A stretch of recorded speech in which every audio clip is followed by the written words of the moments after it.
This guy was part of a joke that was played on some Canadian hockey fans back in the day. When you would ask, okay, what's the best Swedish player in the New York Islanders? He probably said, Stefan Pearson or whatever. It wasn't Stefan Pearson. It was this guy who basically was Swedish, but he looked like your typical marquee actor in Hollywood. Of course, we have to be talking about the great Stockholm, Sweden-born Bobby Nystrom. Now, this request comes from our good pal Bo Sheaves.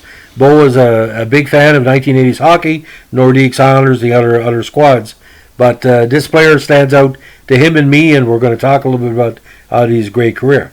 Now, Robert Thor Nystrom, born October 10, 52, played for the Islanders of the NHL from 72 to 86, winning 4 cups. He is best remembered, of course, one of the greatest goals in NHL history, where he scored against the Flyers in Game 6 at Long Island to allow the Islanders to win their first Stanley Cup. And ironically, the goal was scored at 7-11. Lucky number. Now, this signaled again the first of 4 straight titles for the club. He was also among the last NHL players to not wear a helmet during a game. Now, playing his minor hockey in Hinton, Alberta, he was immortalized on the town's Wall of Fame.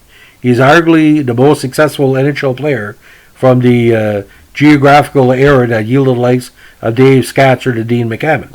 Now, his son Eric last played professional hockey for Norway's Stavanger Oilers, and previously played for Nashville Predators, Calgary Flames, Minnesota Wild, and Dallas Star. So the talent runs deep in the family. Now, when Nystrom moved from Stockholm to Hinton, he was 4 years old, and later starred for the BCHL's Kamloops Rockets in 69-70.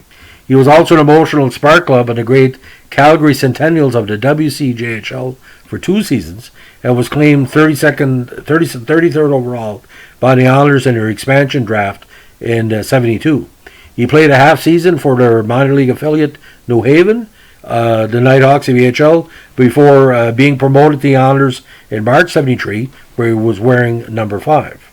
Now, Nystrom's first full season was with the Islanders was 74, when he tallied 41 points as a rookie, garnering Calder Memorial Trophy consideration as Rookie of the Year.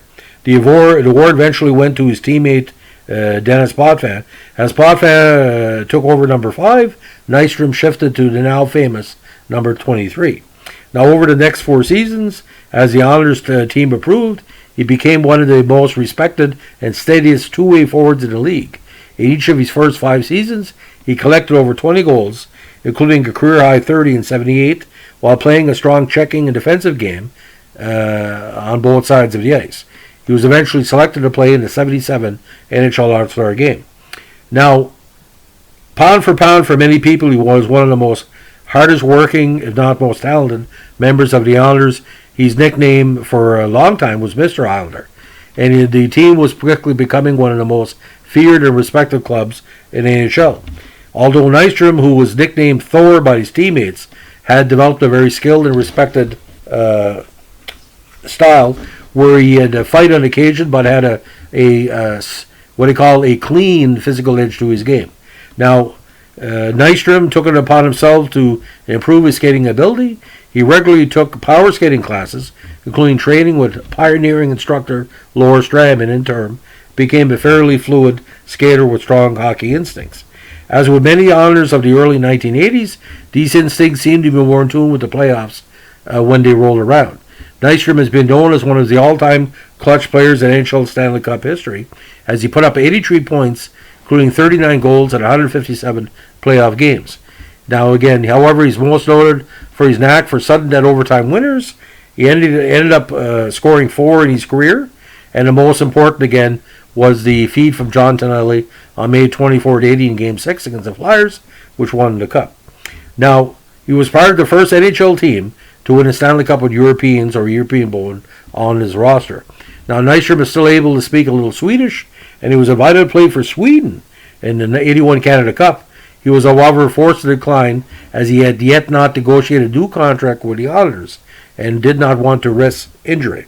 Now, Nystrom has embraced the Long Island community like few others, contributing to various charities in the area and promoting the local businesses whenever possible. By virtue of these distinctions, and coupled with his most famous goal in team history, Nystrom has again been nicknamed, and for many describes him to a T, Mr. Islander. Now, Nystrom continued to be an effective winger throughout the Islanders' Stanley Cup run, including an unsuccessful 5 straight try in '84. But by '85, his rugged, aggressive play began to wear his body.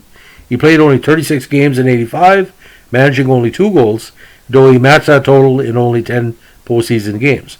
After playing sparingly through the first 3 months of '86, he was accidentally struck in the eye by a high stick from teammate Gerald Diddick in practice on January 5th. Unable to play due to the severity of the injury, again he suffered 2 tears in the retina, which nearly cost him his eye and later required surgery.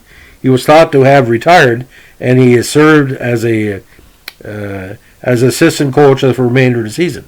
Now, at the time, Nystrom had played in 899 regular season games. Now, Islanders coach, who considered Al Arbour, who considered Nystrom one of his favorites, approached Nystrom prior to the Islanders' last home game of the '86 season on April 5th and asked him if he would like to dress for one more game.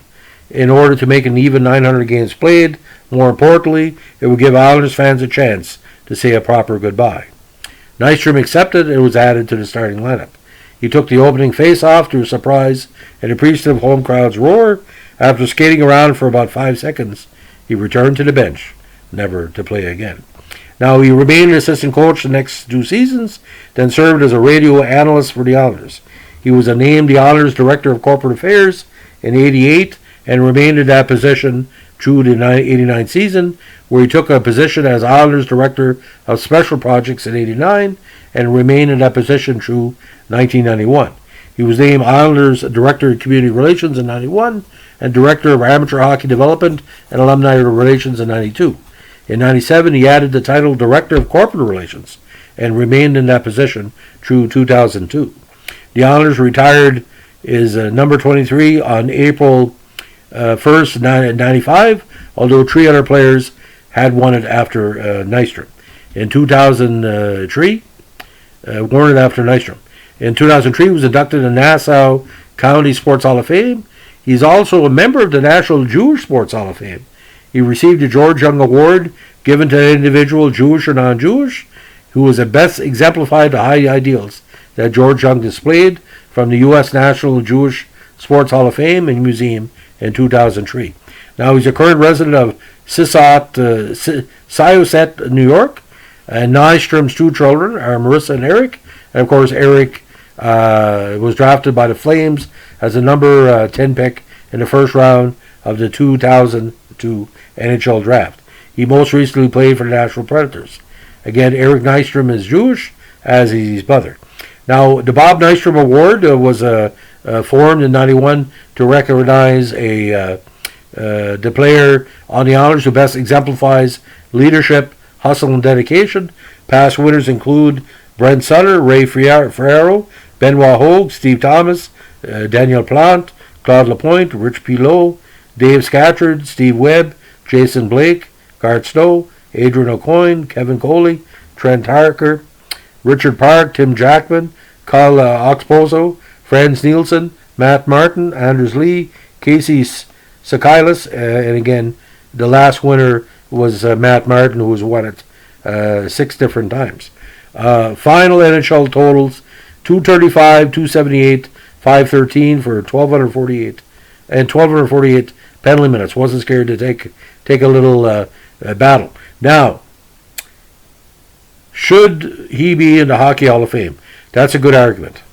Now, 7 20-goal seasons, 4 cups, 5 Stanley Cup finals, played at the highest level, changed the way that the NHL looked at that type of player.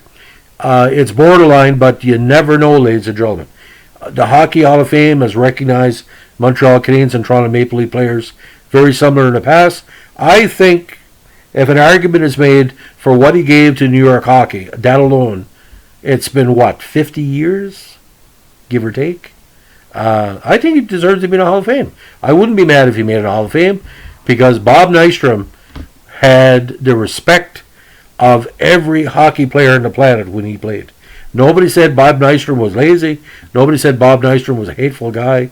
It's just Bob Nystrom. And you say Bob Nystrom, you say, give me a player like Bob Nystrom. Give me a great skater like Bob Nystrom. And a very handsome dude as well. Maybe the second best mustache in NHL history behind Lanny McDonald. And underrated like you wouldn't believe, ladies and gentlemen. Still underrated. You know, could he win all those cups without him? Because he had Gillies and Trotty and Bossy. But you need the Nystroms and Tonellis, just like Montreal Canadiens need Tremblay and Lambert. And the Montreal Canadiens and Islander dynasties of the 70s into the 80s, the Islanders, matched up very well.